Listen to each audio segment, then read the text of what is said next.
Hello, passengers, and welcome aboard the TV Pilot's License with service to Cypress Rhodes University and Greek Week. We ask that you please fasten your headphones, secure your podcasting device, and remember that since it's rush week here at TV Pilot's License, look to your left and look to your right. Those could be your brothers or sisters for life, but still make sure to place the oxygen mask on yourself before others. Welcome to the TV Pilot's License. My name is Geoff Kerbis, joined by Rich, Inman, and Max Singer. How you boys doing today? Am I wearing a toga for this episode? Subscribe to our YouTube to find out. Driving that engagement. Rich, how are you, bud? Doing great. I'm limbering up right now because I got some Bama sorority rush video TikToks to make. Well, gentlemen, this week we are talking about ABC Families Greek. But before we do so, and before we do oh God, beer going off. Before we take too much of a deep dive into this show, Max, can you tell folks what this podcast is all about? Is that a PBR? Yeah, you goddamn right. That's a PBR. That's the nectar of the Greeks right there. That's a blue ribbon award-winning beer right there. Here at TV Pilot's License, we break down and analyze the pilot episodes of some of TV's most famous, or in some cases, infamous shows. We learn more about how these shows came to be and were originally made, if they're effective pilot episodes, and making us want to watch more. And if we think they can be made today, go back and stream our old episodes from wherever you listen to podcasts. Check us out on YouTube and TikTok to see our togas and smiling faces. And if it is your first time flying with us, then welcome aboard. And Max's pledge nickname is Yips. Rich, what's your question of the week? I love this. Max has the yips bit that we're gonna dive into heavily. It's now. baseball time. It's baseball season, so You've really held it together through the birth of a child. and right now you're gonna get it. All right, question of the week. I'm gonna hold a beer while I say this. Greek life kind of has not the best rap. I can't imagine why. I want to know if you were going to. I feel like all of us, the three of us, have an understanding that Greek life does not have a good reputation for good reason. We have been hesitantly appreciative of the experience, I would say. And I want to know if you were talking to a college freshman right now who is interested in pledging a fraternity or joining Greek life in general. What would you tell them about the positives of Greek life that people may not understand from, like, traditional media? Max, Do it. Don't be a loser. Come on. What's the matter with you? Max has to hit his quota. Yeah, I'd bully him. No, what I would say to anyone who was a prospective freshman, maybe you found this podcast and you're a freshman in college and you're looking up TV shows that you've been binge watching instead of studying or in addition to. Find communities. College can be big and scary and overwhelming, especially if you're someone that maybe went from a small town to like a big campus, and any way that you can find a way to make that environment feel a little cozier and feel a little bit less overwhelming and so big can help you with your overall experience. So find whatever that community is for you. It could be Greek, it could be other organizations, but just find a way to make it feel your own and right for you at the end of the day. Yeah, Max, I'll follow you up, and I completely agree. I remember when I decided to go to Indiana University, my school looked at me and said, "You're the first." And I was like, "What?" Like that? It's a Mine gigantic. also said that to me. Yeah, it's a gigantic school, but making a big place smaller really helps. I think that is a huge thing. But finding something Greek is just, it seems to be this catch-all term, but there's a lot of different opportunities. But the thing that I love about my experience with Greek life that I will always promote is the idea of there are certain opportunities that get open to you a lot easier because there's an organization that has done it before and before and before again, like riding in Little 500.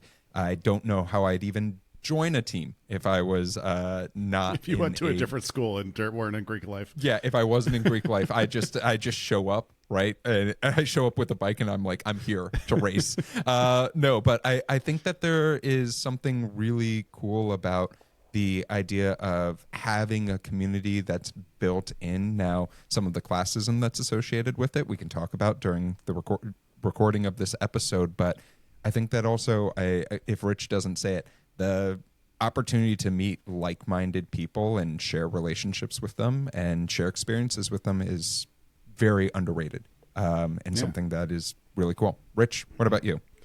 I think in general, speaking from a man's perspective, this is like, people will join sororities for their own reasons. But speaking as a man and understanding that there is the quote unquote male loneliness epidemic that's going on, community is extremely important. And I 100% agree with Max's sentiment that, like, if you're going to join a fraternity, find a way to make it your own, find a way to make it your own experience, put your stamp on it. Like, there were people in our fraternity that had different interests and a different way of going about things and a different set of goals. But we three found each other. We found a larger set of friends that we talk to all the time. And those are friends for life. Like, I have met their kids. I have met all their spouses. They are all part of this large collective family. And you do get that opportunity to have these friendships with people who are like you within these fraternities. You don't have to become what the fraternity's image is. Make your stamp on it. And thanks so much. Yeah, I got 2 podcast hosts out of it. I met my wife through the Greek system. I didn't pay dues. I gave a dowry. Nice. Well, Rich, thank you so much for that question of the week. Let's talk a little bit more about Greek. And we're going to start off with a synopsis. Freshman Rusty Cartwright arrives at college and decides he no longer wants to be the boring geek from high school. He decides to pledge a fraternity, which, yes, that is exactly what we watched today. But before we take too deep of a dive into Greek, Max, how did this show get made? Today, we are talking about the pilot episode of Greek, which originally aired on July 9th, 2007 on ABC Family. And we're going to be talking about the show's creator, Patrick Sean Smith, a bit more. A graduate of UT Austin, Patrick Sean Smith cut his TV writing chops working on Everwood, Summerland, and Supernatural in the mid-2000s. Greek was inspired by his own college experiences of wanting to be a part of a system, but viewing it from an outsider's perspective. He considers the DNA of the film Almost Famous to be an inspiration on the series as well. The original script was envisioned as an HBO-style series, sex and drinking without consequences, and more raucous time, that ended up being fine-tuned and part of ABC Family's new original programming block and pushed to capture the millennial audience. Boy, that's Some changes were made. A dead body removed from the pilot script, and the show was no longer Euphoria before Euphoria, as Smith described it in a 2021 interview with The Ringer. Whoa. ABC Family had hesitations about what they viewed as a narrow demographic show plagued with the stereotypes that dominated Greek life and pop culture throughout the 80s and 90s. An executive who was Greek in their undergraduate days emphasized that the general anxieties of youth and desire for acceptance were a universal feeling and more in line with the objective of the series. The show filmed at a variety of college campuses around Los Angeles, including UCLA, Occidental, Caltech, and USC throughout its run, along with a converted parking garage in lieu of a soundstage at Radford Studios in order to save money. Hell yeah. We're bringing the Greek life to my neighborhood. Let's do it. What luxury. You get to park and walk 5 feet and be at work. That's the dream. That's absolutely the dream. Ample parking in Los Angeles can get you a lot of places, baby. All right, I may be stepping on Jeff's toes a bit in the next part, but this show is a peak example of word-of-mouth buildup and post-television TV. Yes, it when is. Execs noticed that episodes were dominating the iTunes chart, they released the first 4 for free on the platform after learning a large amount of their young audience was watching on their laptops. Combined with new CEO Bob Iger, ever heard of him, pushing resources into the show's Twitter and Facebook pages, Greek found a pledge class of loyal viewers. Today's pilot is directed by Gil Younger, best known for helping the feature comedies 10 Things I Hate About You and Black Knight, and an Emmy nominee for his work on Ellen. Awesome. Okay. What a final sentence that Max Let's just get released mainstream, upon us. baby. He directed the puppy episode, the one where she came out. Well, then, yeah, the original show, the Ellen DeGeneres show, not Ellen the talk show. Yeah, he did the 90s sitcom. He directed the famous episode where she comes out? Yeah. to girlfriend cool. Laura Dern. Well, And we all remember that. Let's Max, thanks for telling us how this show got made and was founded. Let's talk a little bit more about this show itself. And we're starting off on the first day of school, establishing our location. We are in Cypress Rhodes University, and I'm curious for you two, where do you think this school is supposed to be? It's about 10 miles down the road from Blue Mountain State. It's definitely like generic Midwest. It's also a very confounding combination of the school name says this should be like 4,000 students private liberal arts school, yes, but the exterior shots and B-roll scream like 40,000 undergrad. I also like that depending on the house, in the fraternity house that we're looking at, we're in a different season of time, because there was one house that was definitely UNC and there was one house that was definitely USC, and talk about a commute if you're at the UNC branch of Cypress Rhodes. But we're establishing our main characters at the beginning of this show, and our first character that we meet is Rusty Cartwright. I mentioned him in the synopsis. It is his first day of school, and boy, does he give us the exposition that we need to understand who he is, what his viewpoint may be of the world, and what he is set to experience. So, Rich, I'm curious, what do you think of Rusty? Already insane name for a protagonist for a show. You're gonna tell me that the lead of a teen drama is gonna be Rusty? That's truly insane. Rusty is a engineering nerd, I would say, looking for something that's a little bit more of a college experience than what was be offered if he was talking strictly academics. I would say this is actually pretty relatable in the sense that I was looking at some smaller schools potentially to play baseball because I'm not that good. When I first went to go tour some larger schools like Illinois, Wisconsin, Indiana, I realized that, this is like kind of a place to give yourself some freedom to find yourself and not high school plus, you know what I mean? Mm-hmm. And these smaller schools kind of feel like high school plus. When everybody knows each other, you kind of lose your sense of like being able to have a buffer between school and the real world. And I just really appreciated that larger scale aspect of it. And I can see precisely where this character's mindset is. Max, we've learned about Rusty, right? And he seems to be excited about this first day at college. But then we quickly learned that Rusty isn't the only Cartwright at Cypress Rhodes. So I'm curious.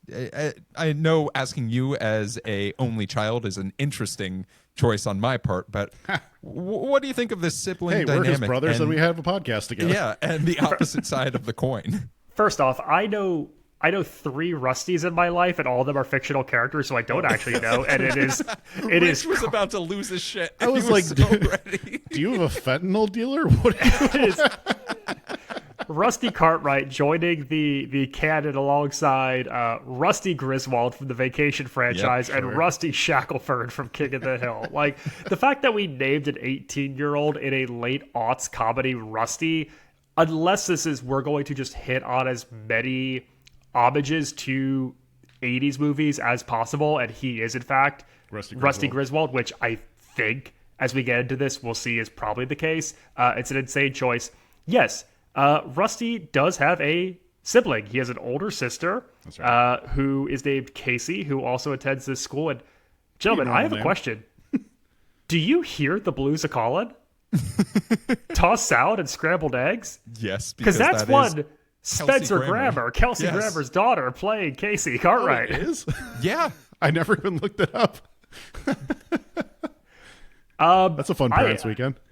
Here's what I think. I think it's very fun to establish 2 protagonists, 2 main POVs for this, because now we're building a larger world. We know that we're going to have different plots in each episode that follow people. They are siblings, and I think it does also establish that this show is going to be to some degree about family. And I like that we give each of them a moment to highlight their own journeys, to highlight their exposition, and then we tie them together. So we know that off the bat, this show is not just going to be about the stereotypical things that plague college comedies over the past 25 years. It's instead going to be a comedy about family that also happens to encompass all of the hijinks that ensue with Greek life. So while it's established in the beginning of this episode pretty clearly that Rusty is in a big new world for himself that feels very lonely, and we almost talked about this, right? Taking a large community, wanting to make it smaller. When it comes to Casey, we get the idea of what it's like dealing with sorority rush. And I think this is a pretty pertinent scene in this pilot. I don't know about the two of you, but this scene stood out to me for many different reasons, both good and bad. So I'd like to hear, Rich, I want to hear from you. 1,000 girls are rushing for sororities in this instance, and Zeta Beta is the top house. Do you want to be a part of Zeta Beta? I don't know. This is this feels a little okay. The only thing that I can relate this to kind of is Scream Queens, and Scream Queens has a hilariously low enrollment in that sorority. It's very funny to me to think about that. There's only like 7 people in that sorority. I'd say any house that is so hung up on how hot the sorority and fraternity pairs are that you party with, and also has like a stuck up vibe to it, is not for me. That said, don't want to yuck anyone's yum, but that's certainly, they have like a sense of elitism in the Greek life, and where this all comes to fruition from a play that they disguise for all the sorority sisters, between Ashley and Libby essentially getting in a fight about how sorority rush can go wrong, talking to people who have a bad attitude. But then you eventually get to the crux of Casey's entire storyline for the show, which is explicitly laid out. I'll say one thing for the writers for the show. It is very, very clear what the exposition and wants are for every single character. They put them verbatim, like they just slapped the outline for the show into the script. So they're trying to recruit this one highly sought after recruit named Rebecca Logan, and to do that, in doing so, Casey could potentially become the heir president of the sorority. So there we go. That's her MO the entire time. What, Max, I'm curious for you, and I'm going to pitch something to you. What if I said that Greek was the lowest stakes political thriller that we've ever done on this podcast? How would you feel about that? I don't think you're barking up the wrong tree there. I don't think you're going down a sort of crazy road. I think that Greek absolutely establishes stakes that feel very lowbrow but mean a ton to the characters in this world. And I think that that's an important thing, that these things have to mean a lot to the people that they're affecting. And I think that's everyone. I mean, Rich said we learn everyone's MOs really quickly. Something that I think is very important that Greek does with like Rusty's MOs is that we hear his whole like mission statement of like what Greek is to him before we ever see him take a sip of alcohol. I think that's really important, that we get to see like what does the world mean to these people before we start to dive into the hijinks that we associate with, an Animal House or Revenge of the Nerds or anything from like the National Lampoon films. Can I ask you guys really quickly, like, there was a moment living in a fraternity house where it just kind of felt like that was the entire world that we were existing in, where it just felt like the politics of different houses felt very important. Did this feel like this way to you guys at all, like when we were there? Well, our brains weren't fully developed yet, Rich. and I made sure of that. Yeah, no, we started early on inhibiting those. Yeah, no, I think that the thing that I really enjoyed about this looking back is it sort of transported me back to the idea of, hey, Rush, super duper important. It might seem like the most important thing in the world. Getting into a house, and I'm going to move us forward a little bit, right? Yeah, please. Because, the idea of Rusty sort of sees the life that is predestined for him based off of being an honors engineering student, right? Parties with robots that I wish I got invited to my freshman year. The idea of a roommate that definitely, played by Clark Duke, that definitely seemed to be a bit of a lot in a lot of different ways, including, a Confederate flag, which I think we all were familiar with seeing maybe a time or two in our college time at Indiana University. That's a wild sight gag, though, to put in this, which is like, look, I know ABC Family has some ties to Pat Robertson, but they threw a giant cross and a Confederate flag minutes into this episode. Also, kudos to just big round of applause to Clark Duke for never even remotely trying an accent despite calling his roommate a Yankee. Which was just... He really phoned in being Southern. It was like Clark Duke plus 1% Southern. Like that's the closest we got, was just like, it was Clark Duke. God bless him. Look, man, he did get cast a couple years later in Hot Tub Time Machine for his accent work. And yeah, in the way that LaCroix water has like a whisper's hint of a flavor, Clark Duke gives a whisper's hint of a Southern man in this. But Rich, to go back to your point, right? The idea of it being your entire world. We quickly get to see Rusty try to be a part of this world, right? By seeing the life that's in front of him, going to his sister, begging her to help him with Rush, being refused entry by his own sibling, which does, I think, such a fantastic job of establishing what their relationship truly is, because saying brother and sister could mean one of 1,000 things, and that helps our audience. But then we get probably one of my favorite montages in this show and some of my favorite performances in this show, getting to see Rusty go through Rush. And that is really raising the stakes, but also seeing how tough this might be for someone of his ilk. I think Rusty gives the most direct hero's call to action line we have ever 100%. covered, where he just shouts, "I will join a fraternity." It's like, okay, his With wants his are fist laid out in on the the air. table. Outlined in the script. Just do it.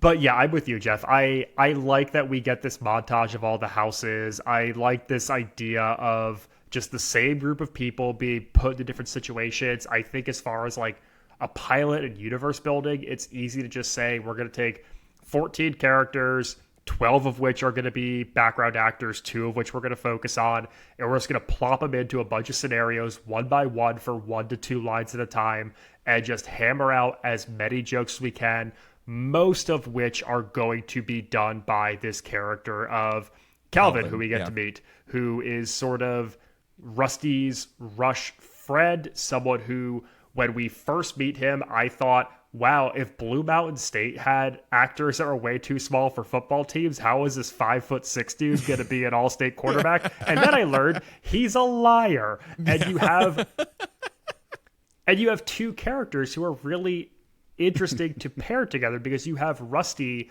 who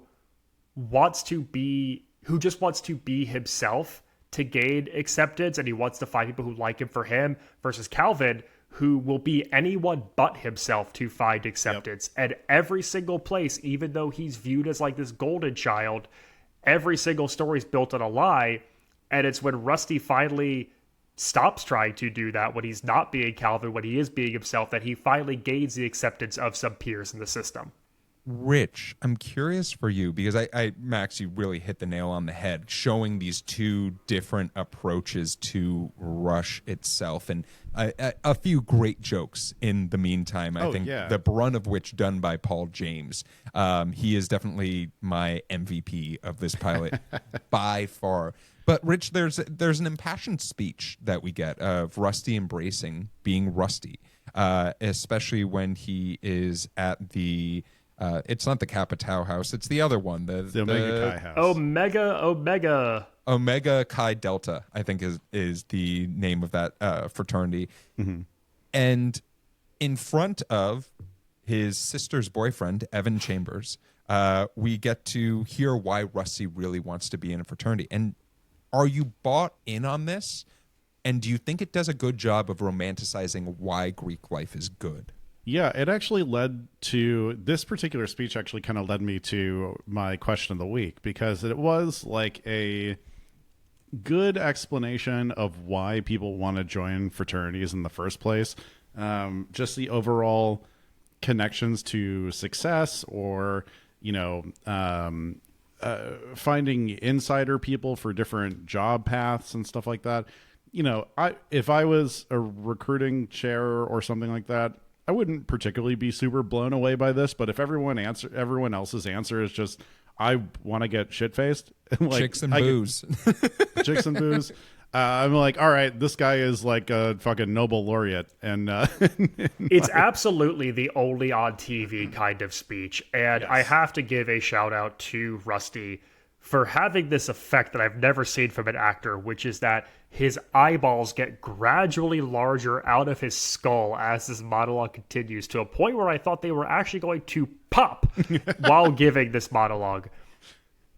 So while we get this impassioned speech, we see the different versions or different genres of fraternity throughout this entire montage. We're going to the Capitao House, which I love that they had this rush leader run away from the house, almost like it is a haunted house. We get this, to see the way that Rush is portrayed with this Wade character coming in, dropping a knife just to go out an absolute banger on the outside of the house and meet another important character by the name of Cappy. I mean, Rich, what do you think of the Capitaos? I thought it was a very clever way that they decided to not let anybody come in during Rush that was there just to party. And their methodology of doing so was scaring the absolute shit out of everybody that of all the freshmen that come in, and only allowing the 2 or 3 people that did not know of their party reputation before this, and then dropping a butcher's cleaver on the floor to scare the rest of them. It was a very clever move. This is a pretty insane party that they're throwing back there. We immediately get my boy Rusty doing a body shot off of someone who I think gets 0 lines, but like 4 minutes of screen time. Stares. She's just staring the entire time. It is. Look, man, that gets you a union card. Good for her. It is eerie. If you don't get a union card for getting a body shot done off of you, I need to talk to SAG-AFTRA. Hold on. And then a bunch of liquid spit in your face. Let's not forget about that one. Could you imagine? They're just like, sorry, didn't do enough in this. But instance. like, Bacchanal aside, this is also like the final thread tying together of everything we've done up till now. The last time we met Cappy, he was not wearing a shirt. This time he's wearing a shirt. That's called character growth. We also learned that he is, he's the ex-boyfriend of Rusty's sister. Evan at Omega is the current boyfriend. We're seeing all these threads come together, and Greek has now, in like 25 minutes, tied together a bunch of threads and established this is our main world. These are the people who are going up against each other, and like, this is our ensemble. Well, Max, earlier you did a great job of recognizing that Rusty is our hero, but not every hero needs a conflict. They need something to overcome in this instance. And his is tequila. And Rusty's... It is tequila, yes. Yeah, it is. That is right, Rich. An aversion to tequila. I did write this down in my notes that this reminds me of one time when we were at Kilroy's and someone bought a bunch of shots of tequila. And I don't know how I got away with this, but I had that spit reflex for the first time in my life, taking the shot, spit it all over the back of the bar. no one was looking toward me or at me, and I just walked away. I was Rich, everyone was looking at you. Yeah, exactly. I was wiping off the tequila because I felt bad for the people working at Gilroy's.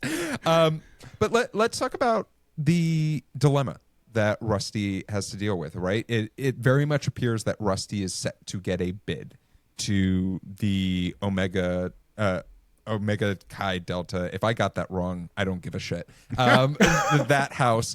And he comes to find that the guy who he seemed to have a great, start off a great relationship with, impressed, was invited back by, is cheating on his sister with this woman that Rusty at this point does not know.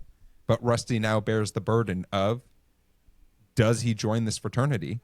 Or does he tell his sister, who he obviously does not have the best relationship in the world with? So I'm curious for the two of you, do you think that's a good dilemma to give us for a pilot episode?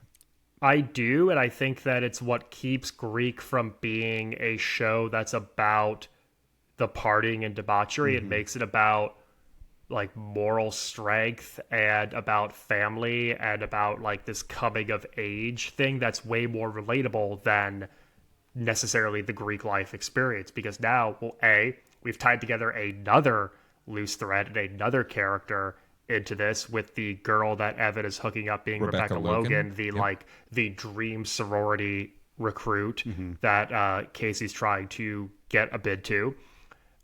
Rusty has to choose his sister's feelings and emotional well-being over getting a bid to the best house on campus. He has to make a big stand at 18 and kind of like grow up and make like an emotionally difficult choice. Also, in all these comedies, why are the Omegas always like the top tier perfect like dick house? It's the same thing in Animal House too. Like the Omegas are the bad guys. That's Kevin Bacon's Would you like it to be fraternity the Alpha because Alpha? No. I'm just saying. It's like as I say this out loud, there's so many things that are tied. Like the bar is called Dobblers, which is Lloyd Dobler, John Cusack's character from Say Anything. The big fraternity, the one that like Rusty has the dilemma with, are the Omegas, the same as Animal House. He's named Rusty, which feels like vacation. Like all this movie does is pay homage to 80s comedies. And I'm just like saying this out loud. I'm like, oh, what? Well done. Yeah, and then Casey referring to obviously Casey at the Bat, the old the poem. Right, yeah, the Mudville Nine. Yeah, yes. the Mudville Nine, written in like what 1895 or something like that. But Rich, how are you feeling about this dilemma? I think like what Max is saying, it ties a lot of ends together. You do get to see a moral choice of wanting to go to the place that he thinks is the right move. I mean, from the beginning of this pilot, did you not immediately see that he was going to go to the party house? Like there, it was clear just from the looks that they gave him of foreshadowing that he's going to end up there. I'm like, I thought you were going to say pirate house for a second. I'm like, you're not wrong, matey. We're back to Dr. Odyssey. But we do get this conflict, and I think it's very interesting how we go about resolving the amount of conflict that has been created, right? And let's just go in sequential order. I'm going to go through it really quickly, and then we can talk about it. Rusty decides to tell his sister. Rusty then decides to tell Evan that he told his sister, and Casey decides to go and play pool with Cappy and then lose pool so that she can sleep with Cappy. With that being said, well, let's not simplify it that much, Jeff, because Casey took billiards for credit, a class that we know people that took it in undergrad as well. The best college specific that Greek nails is nothing to do with its actual Greek life or its dormitories or its parties. It's that you can learn class. It's that you can learn billiards for 2 credits. So really quickly, what is the most bullshit class that you took when you were in university? Rich, really quickly, just spout it off. Well, I took the music of Jimi Hendrix, but that was actually really fun. And the most bullshit one I took was Astronomy 101. Max? I would say yoga for actors. Whoa. What in the fuck is that? Whoa. It's a yoga class. Now we're for gonna theater do students. pigeon pose in stage right, and Yeah, I would say yoga for actors, or I took 2 semesters of Jeet Kune Do. What is that? It's a type of martial arts. and cool. I took lying with statistics, which was a What? Yeah. Oh yeah. Have some fun. We literally learned how a lot of like medical studies lie by lowering their sample groups. If you which is- took like That's really billiards or important. bowling or guitar or basketball for credit in college, though, You did it right. Sound off in the comments. Tell us what bullshit class you took for 1 or 2 credits. Or if you just knew the most bullshit class on campus, I want to hear it. Yeah, what was the most bullshit class that your school offered?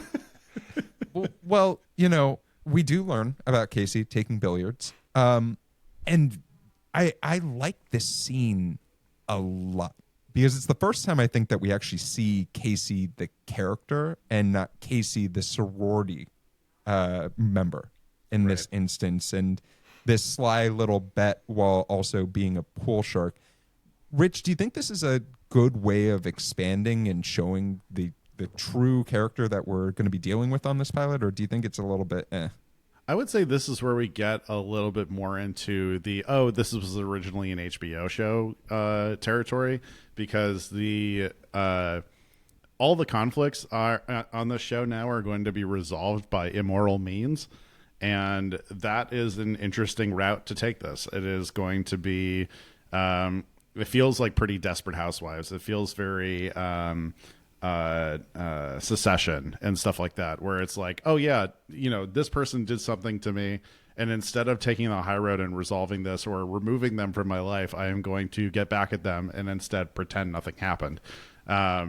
It's also, my God, you would have to get so drunk to hook up with someone named Cappy. It is it is the amount of put down in the comments how many shots it would take for you to sleep with someone named Cappy. and why is it more than one? Max, I mean, we do see a pretty big bar brawl in this the bid acceptance night with Evan and Rusty. What are your feelings on this scene of seeing Rusty sort of embrace the hard choice? How are all these 18-year-olds getting into bars? That's my question. Like, there's no one's checking IDs. Everyone's getting into bars in the world of Greek.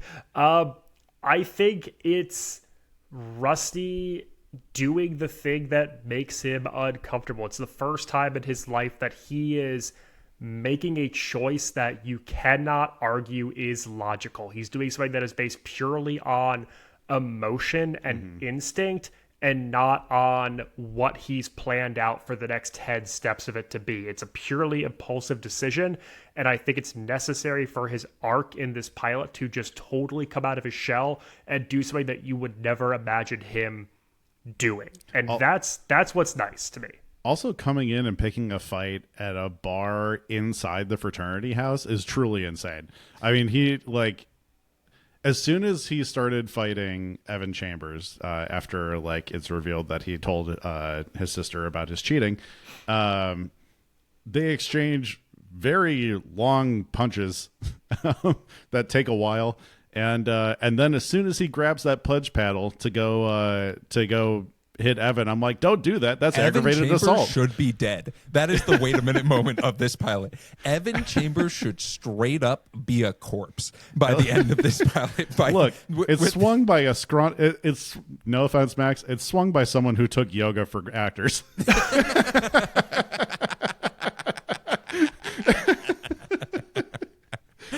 Well, You deserve that one. Let's talk a little bit about resolution, though, right? Because I think that all of these things sets the resolution of seeing how Casey is going to resolve her issue with her cheating boyfriend, Evan, while also maintaining status. And Rusty, now bidless, wants to find that community that he oh so desired.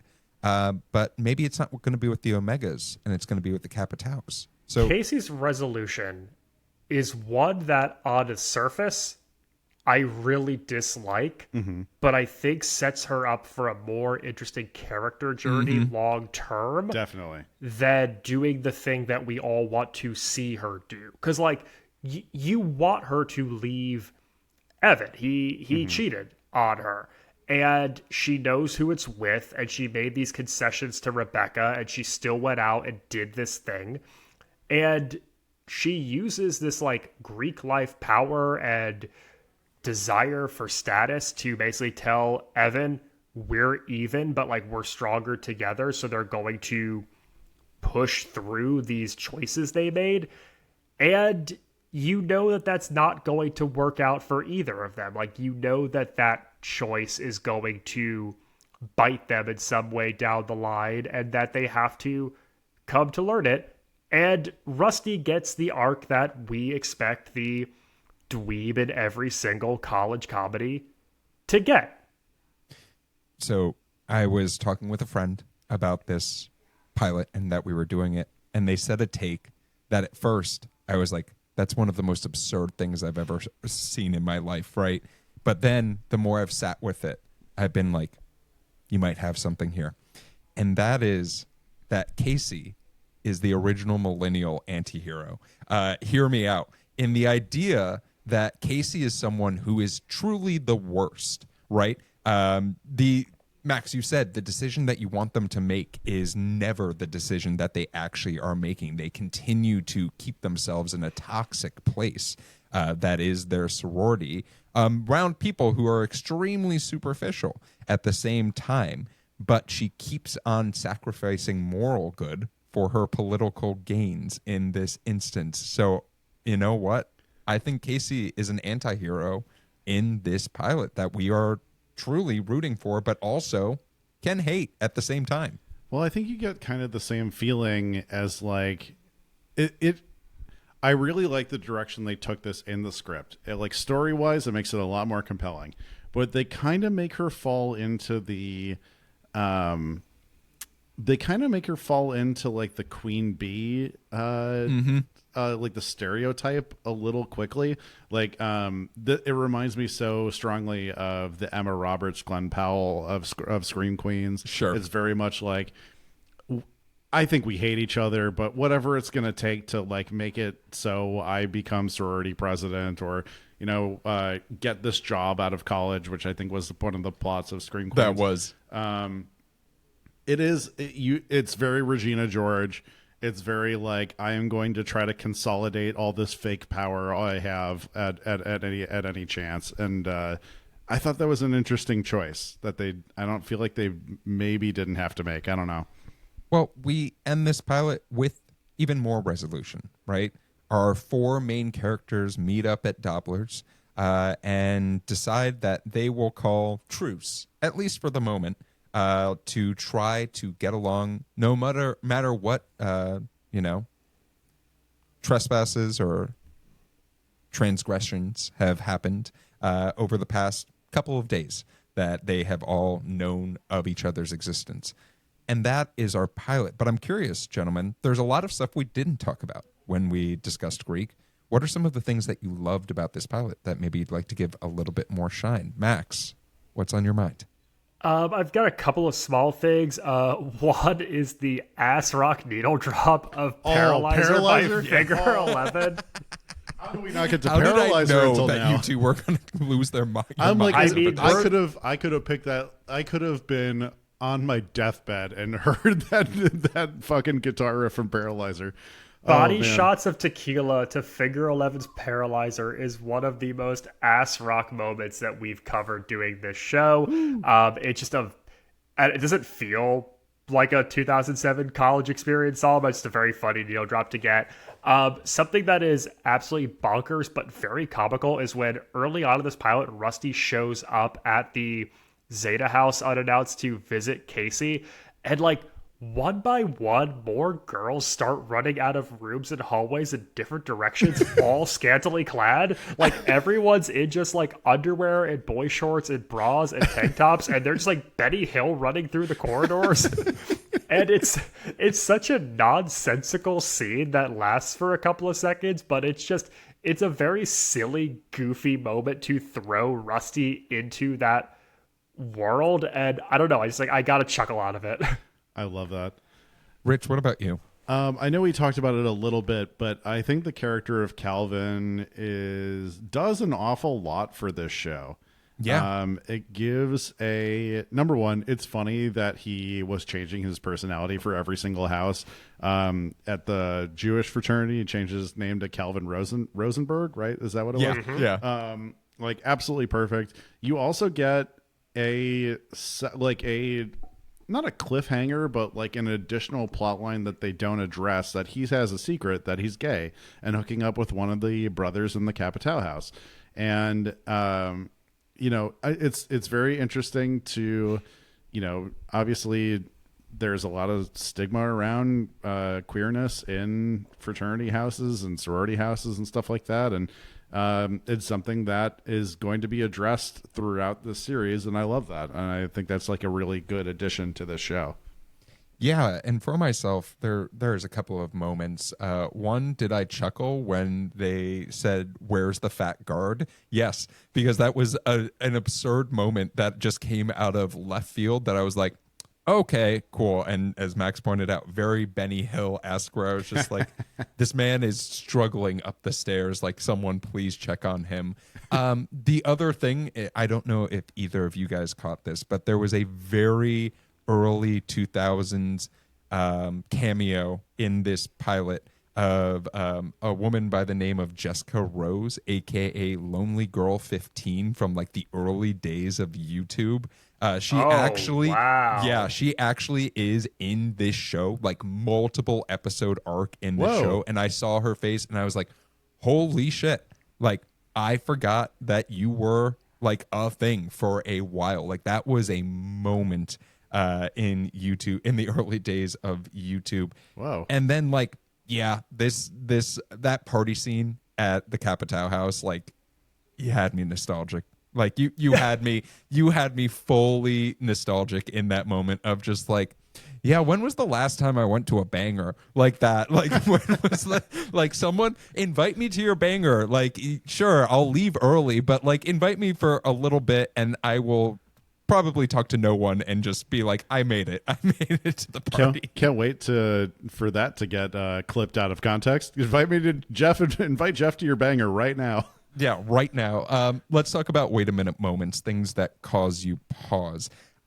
Because this show has a few that, I could definitely start us off. But Rich, I'm going to have you go for it. Yeah.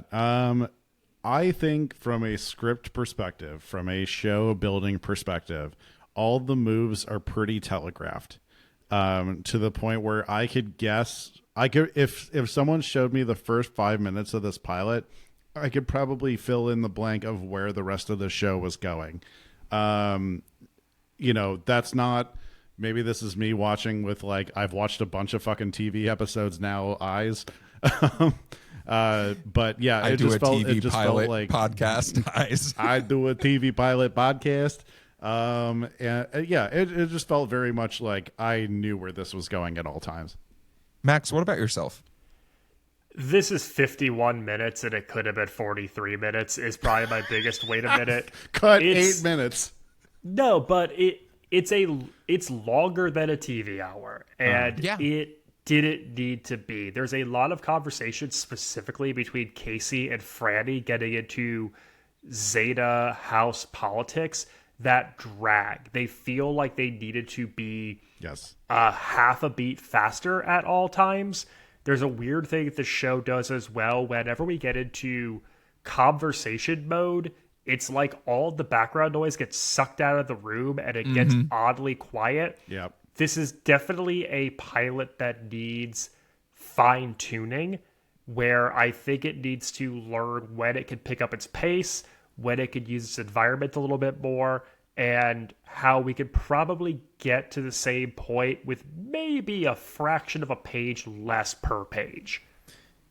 And for myself, since you two didn't take the bait, I am going to. Boy, are there some lines that are said in this pilot that made me say, what the fuck just happened? Including multiple references to eating disorders. And my favorite, the best breeding. The best what? Are you kidding me? You said the best breed. I paused, rewound, and looked at the closed captions just to make sure I didn't see something else. Because, boy, have I heard some weird shit over the past few days that I don't know if that is if that was but literally that was astounding to me. And I know it was a interesting, like 2007 when this came out, right? A little bit of a different time. But still, that was one where I was just like, cool, this didn't age as well as I wanted it to, but right, it is what it is. And there's also, we can all look back and say, okay, maybe we could have rewritten that and taken another peek under the hood really quickly. Well, we do have one more question, and that is an in-flight question. Our in-flight question this week came to us from Instagram from Sasha in San Francisco.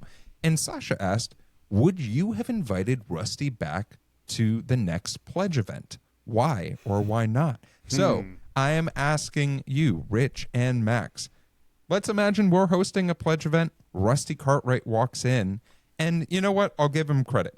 We can pick from the two experiences that we saw Rusty in the Omega House and the Kappa Tau House. Would you have invited him back? And also, for some spice, what's the next pledge event? I would say personally, I would invite Rusty back because we're a struggling fraternity and we need more members. There's just 3 of us. I got to be honest. When I was recruitment chair, I definitely was looking for people who had a specific educational goal in mind, and he did have one. And also his ability to swing the absolute shit out of that pledge paddle. I guess would probably land him a bid. What about you, Max? Yeah, this guy's an honors engineering kid. He's going to keep your GPA up. He means well. He's got a really good outlook and mindset. He's absolutely here for the right reasons. He's a good guy, and he's someone who I think would, in time, learn to loosen up, loosen the collar a little bit. Could be a lot of fun. I'll be your Cappy, Rusty. I'll take you under my wing. Let's go. Let's have a good time these next 4 years.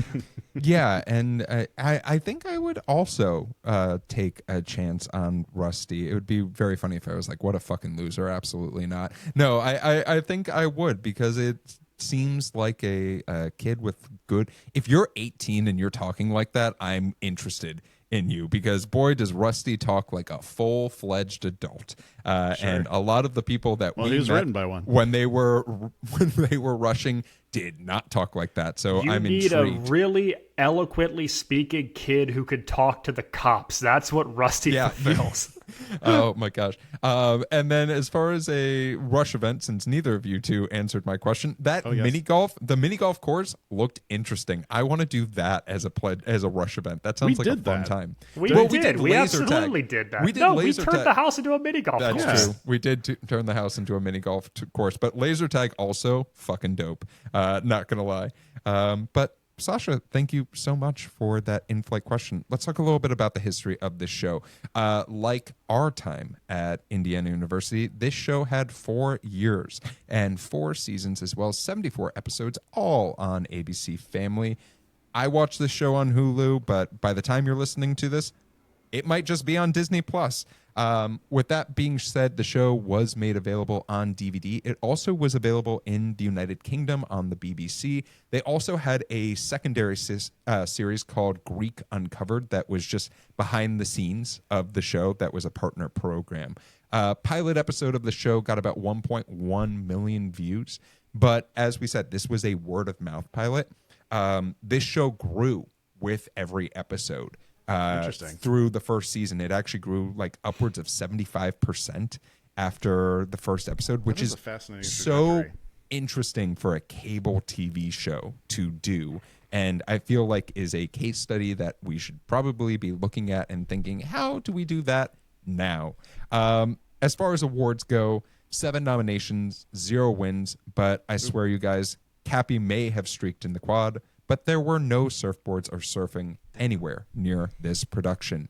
But with that being said, Rich, it is time for your game of the week. Well, we couldn't do an episode about Greek life with a little bit of trivia about Greek life in the U.S., of course. Greek mythology. Greek mythology. It's actually about the movie Grease. All right, so buckle up. The very first fraternity in the U.S. was founded in 1776, if you can believe it. At which university? Is it A, Queens College, which eventually became Rutgers, University of Pennsylvania, Yale University, or William and Mary? D, William and Mary. Yeah, William Mary. Well, you guys already knew that one. Yeah, it was William and Mary. This one just I don't know, kind of made me laugh. So we're just going to do this one. At the heart of many fraternities and sororities is the secret society initiation element, some sort of bonding ritual that doesn't leave the brotherhood or sisterhood. That can backfire, though, as this University of Wisconsin fraternity found out when A, half the chapter went to jail because they wouldn't let the cops in without their password, B, a fire broke out in their chapter room and they wouldn't tell the fire department where they were, C, the secret distress call was uttered during a crucial final, causing most of the house to fail a class and repeat a year, D, had a massive hack of their online dues payment portal because a rival fraternity guessed their secret password. Oh God, I want it to be A and B so badly. Either of those will tickle me pink, so I'm gonna say B just for the fun of it. I'm gonna say something a little more modern. I'm gonna go with D, payments. It was the fire. A fire broke out in their chapter room, and they would not disclose to the fire department it was. Well, so stupid. Chapter rooms don't exist, as we know. So you know, it's this not is a the real most thing. important thing in your life when you're 19 years old. Oh my God! I know. So funny. The amount of time I tried jimmying open what happened to be closets in our fraternity house. Well, Rich, thank you so much for that game of the week. Gentlemen, as our flight is starting to descend, I have 2 questions for you. One is based off of the pilot and the pilot alone. Do you want to see more of Greek? Do you want to see more of Rusty Cartwright's journey as well as Casey, while Cappy and Evan are along for the ride? And second is, we're in an interesting time as far as, I'm going to call this a young adult show, right? This is an in-betweener, right? It's not technically young adult. It's not technically an adult show. And there's not many of those out there. Do you want to see more shows like this that might be for a smaller audience? I'll Rich? kick this off. No, Rich will kick it off. Oh shit. Okay.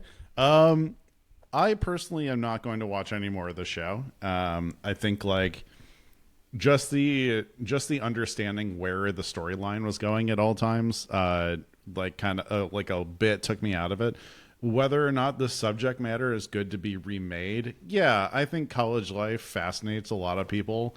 In the U.S., you're always going to have a built-in audience of kids who are about to go to college. As college enrollment becomes increasingly less important for younger generations, we'll see where that goes. But I think, yeah, you do have a built-in audience, and there is a market for this.